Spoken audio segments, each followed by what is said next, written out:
விடுதலை பாகம் 2 திரைப்படத்துல நான் ரசிச்ச 5 விஷயங்கள சொல்றேன் கேளுங்க. கருப்பன்ற கேரக்டர்ல கென் கருணாஸ் அவரோட ரோல் வந்து பார்த்தீங்கன்னா, ரொம்ப சின்ன கேரக்டரா இருந்தாலும் இம்பாக்ட்ஃபுல்லா, ஹீரோயிஸ்டிக்கா சூப்பரான விஷயங்கள வந்து பண்ணியிருந்தாரு. அவருக்கு ஒரு வாழ்த்துக்கள். ரொம்ப போல்ட் அண்ட் எமோஷனல் கேரக்டர் 2 பெர்ஸ்பெக்டிவ்லயும் சூப்பரா பெர்ஃபார்ம் பண்ணியிருந்தாங்க. மஞ்சு வாரியர் அவர்கள் ஆஸ் யூசுவல் கலக்கிட்டாங்க. ஆல்ரெடி குமரேசன் கதாபாத்திரத்துல நமக்கு தெரிஞ்ச சூர்யா அவர்கள் இன்னும் சப்டிலா அவரோட கேரக்டரா இருக்க கிளைமாக்ஸ் வரைக்கும் அப்படியே ஹோல்ட் பண்ணி சூப்பரா நடிச்சு குடுத்திருந்தாரு.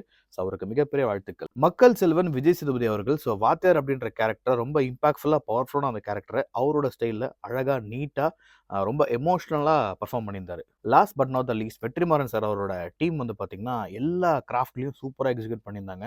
அவரோட நெறைய படங்கள்ல மாஸான நெறைய சீன்ஸ் அண்ட் எலிமெண்ட்ஸ் பார்த்திருப்போம். இதுல எமோஷனலா நெறைய விஷயங்கள் நம்மள கொண்டு போற மாரி சீக்வென்ஸ் அண்ட் சீன்ஸ்ல வந்து அமைச்சிருந்தாரு. அருமையான ஒரு படமா நமக்கு டெலிவரி பண்ணியிருக்காரு. அவருக்கும் வந்து வாழ்த்துக்கள். ஸ்பெஷல் மென்ஷனா சில விஷயங்கள் சொல்லணும்னா, ராஜீவ் மேனன் சார், கௌதம் மேனன் சார், இளவரசு சார், சேட்டன் இவங்கலாம் பண்ணியிருந்த கேரக்டர் ரோல்ஸ் இருக்கு இல்லையா? எல்லாமே பிச்சி பின்னி படம் எடுத்துட்டாங்க. அவங்களுக்கும் வாழ்த்துக்கள். விடுதலை பாக்கம் 2 திரைப்படத்துல எனக்கு பிடிச்ச சில விஷயங்கள சொல்லிட்டேன். இத தாண்டி உங்களுக்கு என்ன விஷயங்கள் பிடிச்சிருக்கோ படம் பார்த்துட்டு கமெண்ட்ல தெரியப்படுத்துங்க. வேற ஒரு வீடியோல சந்திக்கிறேன். பாய்.